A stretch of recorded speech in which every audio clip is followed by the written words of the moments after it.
اگر میاں بیوی، گھر کے لوگ، افراد، آپس میں رہنے والے، اٹھنے بیٹھنے والے، سوسائٹی والے اگر آپس میں جوڑ چاہتے ہیں، نفرتوں کا وجود ختم چاہتے ہیں، انتشار ختم کرنا چاہتے ہیں، پھر اس کا طریقہ یہ ہے کہ بجائے اپنی بڑائی کے اپنے اندر عاجزی پیدا کر لو.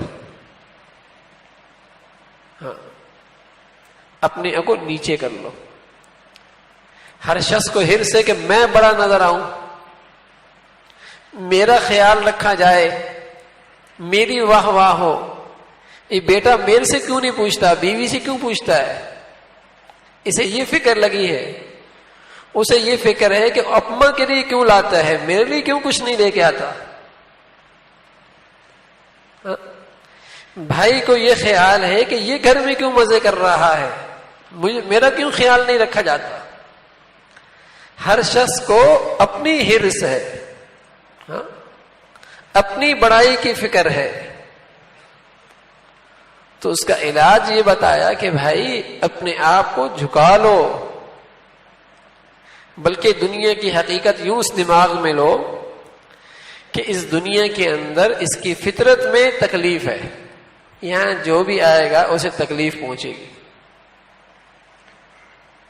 اب کسی سے توقع نہ رکھو، امید کسی سے نہ رکھو، ایک اللہ سے امید اور توقع رکھو.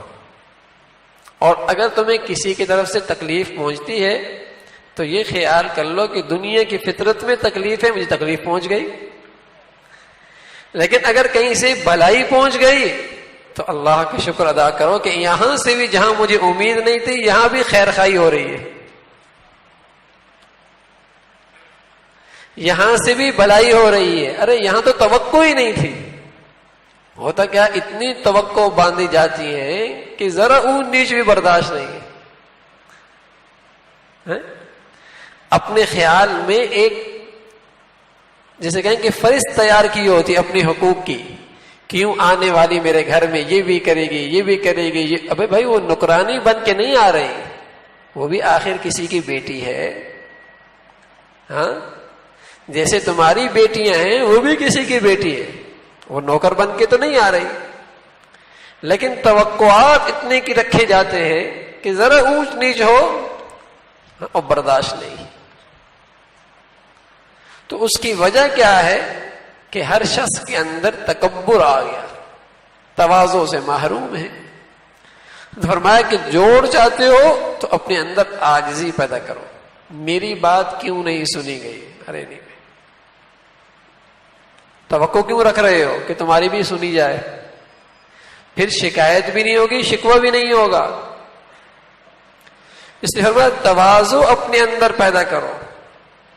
اور دوسری بات فرمایا کہ ایثار پیدا کرو. ایثار، یہ خوبی اپنے اندر پیدا کرو. توقع مت رکھو بلکہ دینے کی توقع رکھو. دینے کا جسے کہیں کہ خیال رکھو کہ میں نے دیا کتنا.